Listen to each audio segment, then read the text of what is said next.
Krishna. Hare Krishna. Okay, so we're here in Matchless Gifts. This door behind me, you might think, what a funny place to sit. So this is the door in Matchless Gifts, 26 2nd Avenue, where Prabhupada would walk through here because he lived across the courtyard in the apartment. Oh, can you hear me? Because it's like police cars. Anyway, this is the door that Prabhupada came through and then sat on his vyasasana where we would normally be reading. So this is the door, and he would walk through this doorway. And these are some of the pictures that were paintings, rather, that were around. Yes. At the time. We're just in another section. Yeah. Of Matchless Gifts. We're just in another. Okay, but reading from the Bhagavatam. Where are we? Canto 4, Chapter 12, Text 34. What's the chapter title again? Dhruva Maharaj goes back to God's head. Haribol. Okay. Om Namo Bhagavate Vasudevaya. Om Namo Bhagavate Vasudevaya. Om Namo Bhagavate Vasudevaya.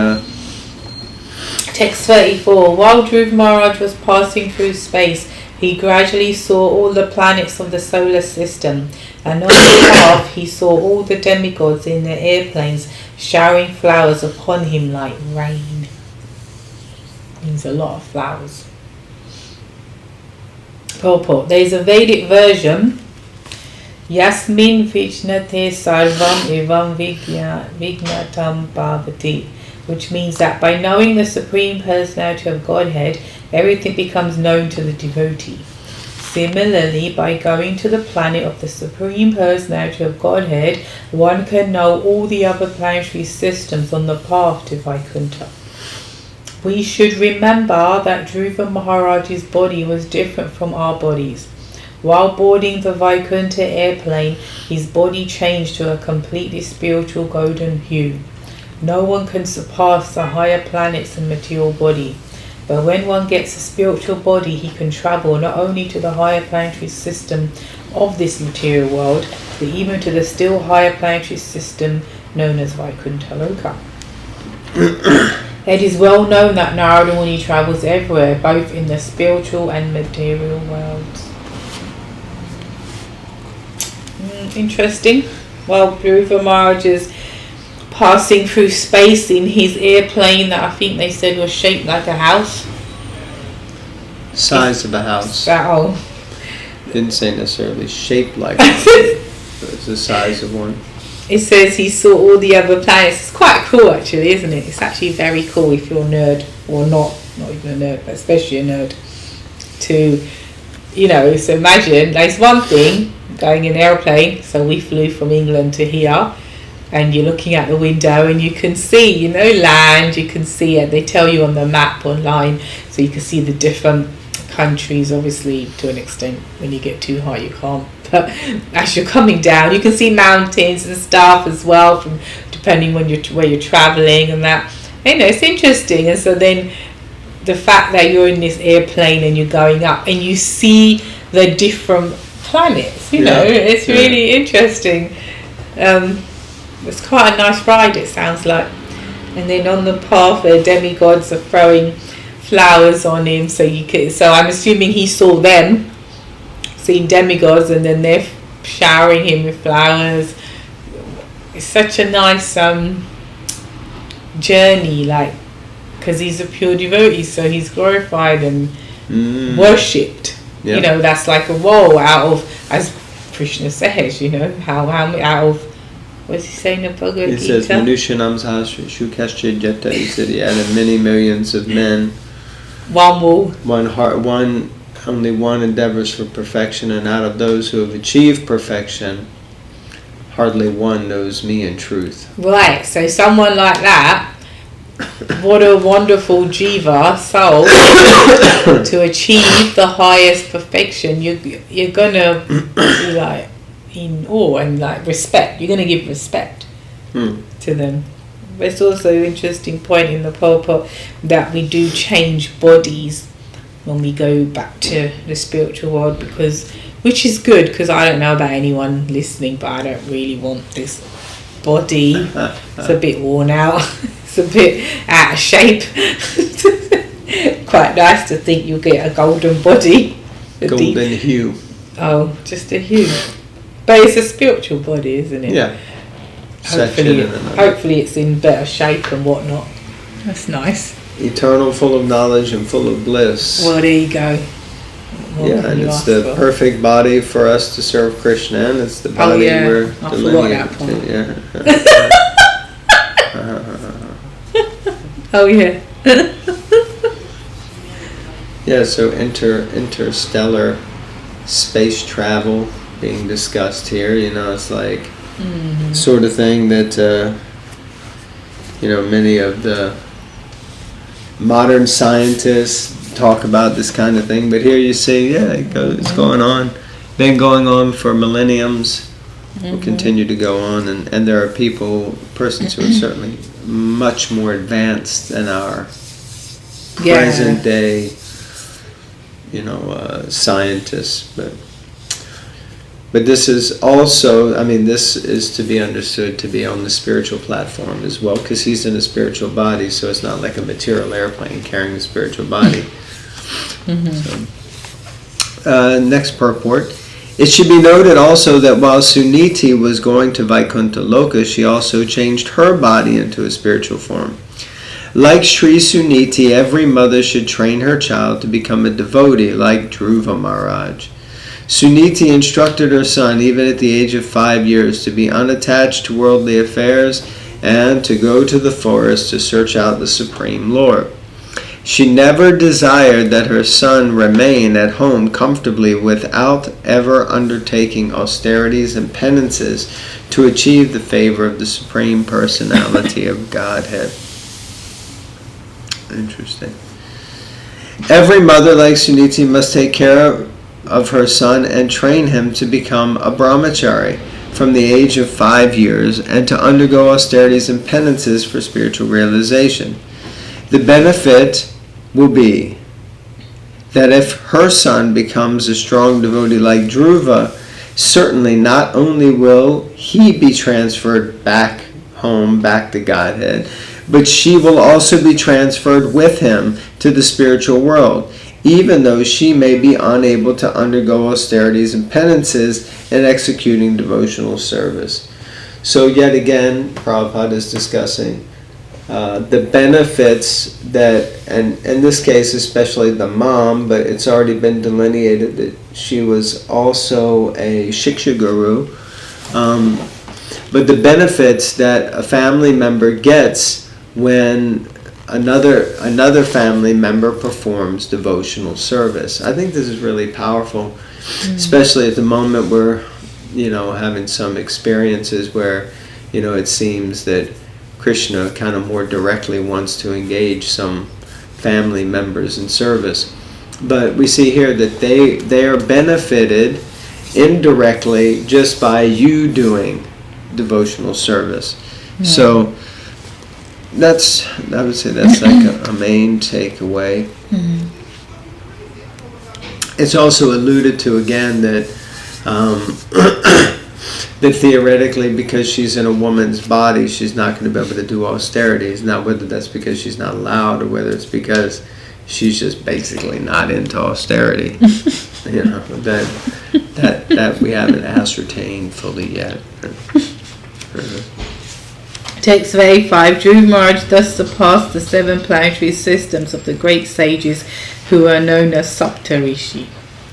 Beyond that region, he achieved the transcendental situation of permanent life in the planet where Lord Vishnu lives. The airplane was piloted by the 2 chief associates of Lord Vishnu, namely Sunanda and Nanda. So they were pilots in this airplane. That's quite funny. Only such spiritual astronauts can pilot their airplane beyond the 7 planets and arrive in the region of eternal blissful life. Amazing. It is confirmed in the Bhagavad Gita also, Paras Tasmat tu Bhavo Anya, that beyond this planetary system begins the spiritual sky, where everything is permanent blissful. The planets there are known as Vishnu Loka or Vaikuntha Loka.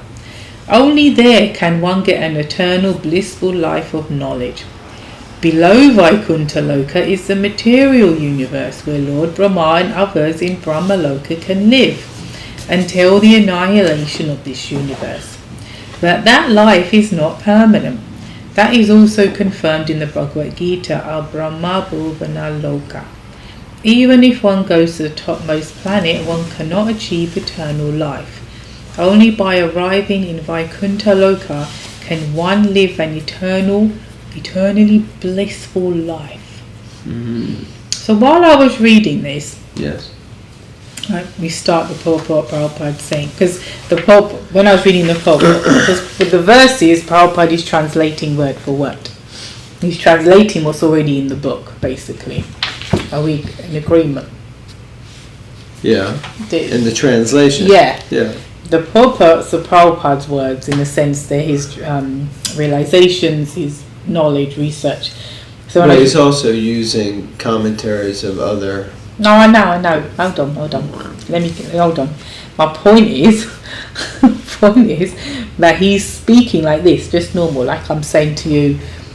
I'm going down to the shops. What do you want? Do you want, like, I'm going to get some, do you want some tomatoes? Would you want, like, some juice? Do you want some bread? You know? I'm just talking normally. Yeah. So in the same way, Prabhupada's, so the airplane was piloted by Lord Vishnu's associates, spiritual astronauts. They can take the airplane beyond the 7 planets. This is Prabhupada speaking. Yeah. This isn't him word for word. Quoting the verse, exactly. Yes, yeah. And we have the understanding that this is his conviction, this is his belief, and he has, to be fair, maybe we're biased, those who are Prabhupada Nugas, he has some inside knowledge of this. So imagine we're sitting here in matchless gifts, and Prabhupada would sit there, was sitting there, and his original audience was spaced out, hippies, dropouts, whatever, you know. You said this before, yeah.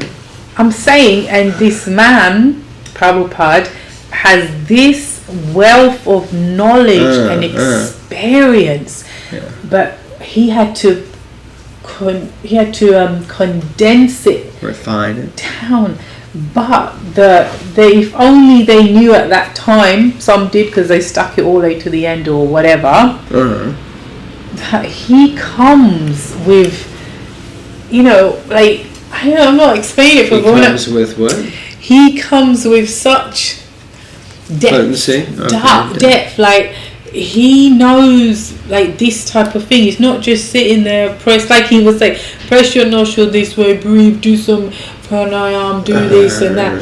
He's got this sort of level of realization and experience that he understands. The Lord Vishnu's associates are called this and this knowledge of the different planets, and you go like this, and spiritual astronauts and this. I'm not able to put into human words what I'm experiencing, but so you understand it. But anyway, the point is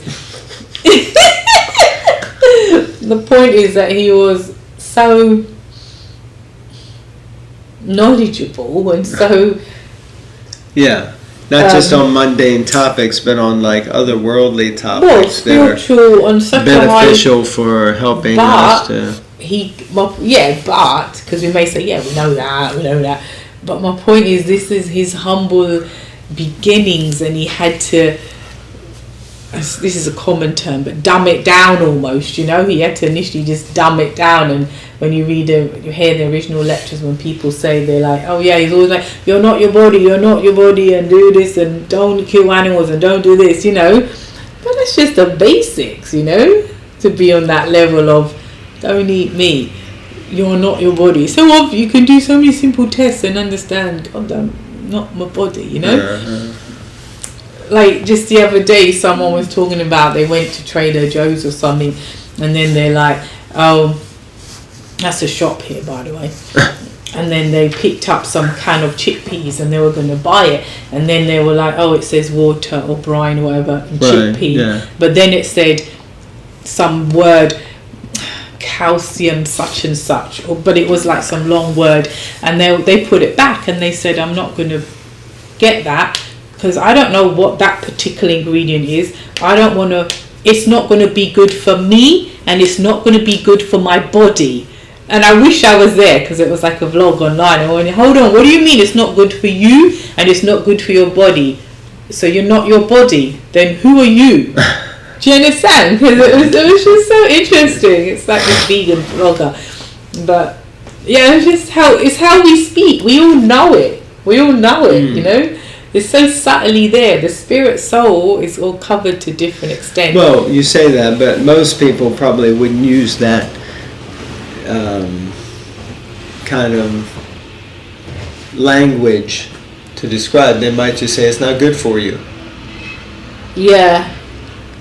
So for him to say it's not good for you and not good for your body, you know, I wouldn't jump to the conclusion. Of course, I like what you're saying, but I wouldn't necessarily jump to the conclusion that this guy knows the distinction between the body and the soul. No, they don't. That's my point. No, they don't. Because he probably means not good for you, your mind, or not good for you, your intelligence. I mean, your emotion. But meaning, it was just the way when I heard it, because it was like, I'm not eating this. It's not good for me.